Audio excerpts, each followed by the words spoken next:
So at the start of day 21, I was actually still down in the mines at the dungeon, so I just started making my way out of there. I found quite a bit of iron down there while I was down there, but I cut out a lot of the mining of it. I found a little dripstone tortoise. He didn't drop anything. I'm not sure if he tried to attack me or not, but it looked like it. And I traded with a goblin trader. He had amazing deals, like really good deals. Also gave me an achievement. I found a mine shaft. I'm not sure if it's the one I already found, but I looted it. There wasn't much in it. Found more diamonds. Um, while I was finding more diamonds, I found more of those weird like campsites. I found two of them actually. They didn't have much loot in them, but it was useful. I found a diamond. I took a look at the map and I actually saw a village on the map, which I planned on going to eventually. I made my way back to my house, and when I got there, I pretty much just went straight to sleep, which actually started day 22. Now, day 22, I had gotten my diamond tools and all that. I saved some of my diamonds, but this day I planned on more upgrading the farm, all that.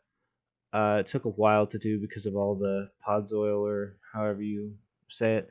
I planted more of my new crops like tomatoes and cabbages. I harvested all my onions and I actually destroyed the onion farm because I just wanted to move everything down to the coastline because I thought it looked better because I plan on expanding my house eventually.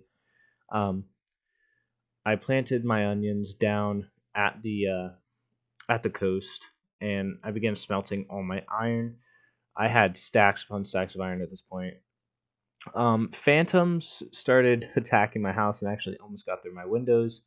I must have not put a window up there, but I killed all of them. Actually, I was pretty proud of that. They're not that hard to kill, but I got some phantom membranes, which I can make levitation potions with eventually. Um, then I just pretty much went straight to sleep, and that started day 23. Day 23, I planned on going to the village. There's a waypoint system, and I really like that on the map. I made my way over there by boat. Seemed the easiest way because I also plan on kidnapping villagers. Um, I found a lot on my way there, uh, and when I got there, it wasn't your average village. I didn't know the mod actually had this, but there was like guards and stuff like that, castles, which you can see here. But what I was there for wasn't necessarily the loot, but there was a lot of emeralds and stuff I could use eventually. I was more there to just kidnap the villagers because I wanted to bring them all back to my house so that I could have a nice village. The village was very detailed. Actually, it had shops everywhere, and unfortunately, there was no brewing stand, which I really wanted to go to. I went to the observatory because it looked really cool. Like it was really cool. I found a lot of emeralds while I was there, which I would eventually use to trade with villagers. Um, I slept there as well on day 23, which led me into day 24. Started day 24. I actually began to kidnap the villagers. I only got one for now, uh, and it took a while to get him back because you have to use a boat, and boats on land aren't known for being very fast. Uh, so I took him back to my base, and while I was on my way back, I T-boned a squid, which was pretty funny. I didn't put it in, but yeah, I kind of just sat them at the docks. I eventually got him off the boat after I built his little house. Just kind of like a copy of mine, but smaller, and I didn't waste as many resources on it because knowing villagers, I was going to have to build a lot of these houses, and I didn't want to waste tons of resources on that. I still made it look kind of nice, I guess. I didn't put a lot of the details on his house as I did mine. I extended the path a bit just to add for more immersion, I guess. It took a while for him to actually use his bed. I had to keep breaking my bed. He doesn't have a job yet, but uh, when I went to sleep at day 25, I saw him he came out and he actually went down to the docks. I didn't want him to go down to the docks. I built a compost bin so that he could be a farmer because I wanted to trade him all my stuff. But I actually put a bed in that house with him so he can sleep there. I went back to the village to grab another one because obviously you need two to breed. So I took a random fisherman back. I also stole the bell because I'm not sure if you need the bell for it to be considered a village. Um, and while I was out there, I also collided with the same squid again, or at least I believe it was the same squid. I traded a bit with the villagers, and the fisherman actually sold, bought string, which I would capitalize on eventually. I went to sleep at day 25. I slept a lot in this until day 26. Now, day 26, I just kind of looked out and I checked on the villagers. I did that every morning, and I thought it wasn't going to be safe, so I started chopping down trees. The reason I was chopping down these trees is to build a wall. I was going to build a wall around the entire base. I thought it would add to the overall base, and I planted the potatoes because while I was out at the village, I ended up getting potatoes. I'm not sure if I kept that in or not, but now I could make my stuffed potatoes if I wanted to.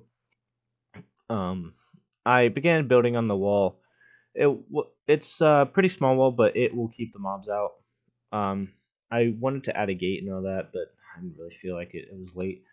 My villagers actually had a baby without me breeding them, and they will continue to have babies, I guess, which will contribute to our population. I looked at the map after building the wall, and the base looked really nice. I liked how it was going.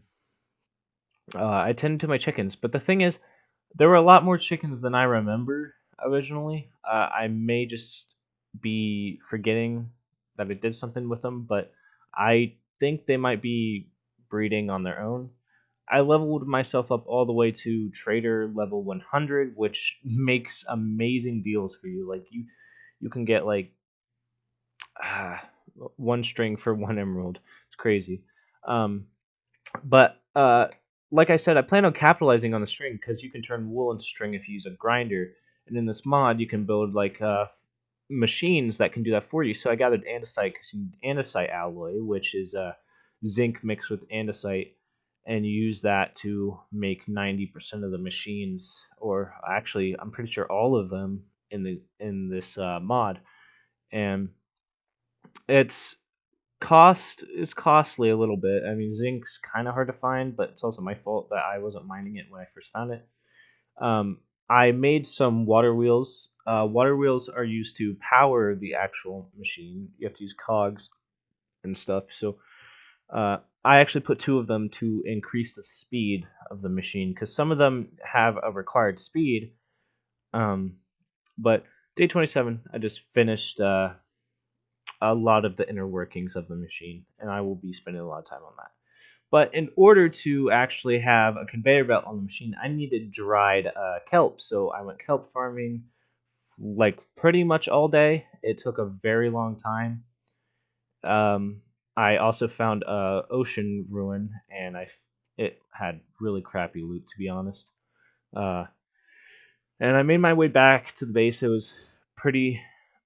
It looks like it's pretty midday, but it was actually pretty late because I when I got back, I just spent more time on the machine and farming and drying all the kelp out, and that took me all the way into day 29.